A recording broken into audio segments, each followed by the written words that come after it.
How to prepare tomato and pepper sauce. The process starts from the step of receiving the tomatoes and transporting them to the washing unit through a transporting conveyor. In this unit, the tomatoes are being dipped into water to be cleaned with the help of air bubbles.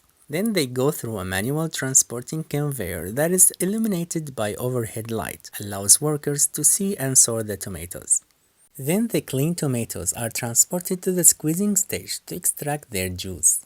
The extracted juice gets filtered to remove the seeds before getting to the cooking stage, which is performed through a vacuum boiler that works under low pressure to speed the cooking process and ensure that the color characteristics and the distinctive taste of the tomatoes are preserved.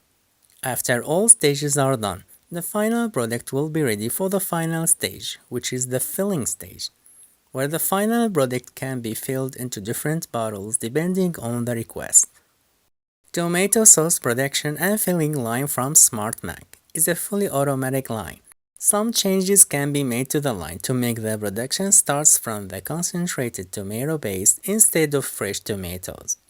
For your inquiries, don't hesitate to contact us through our email info@smartmac-tr.com.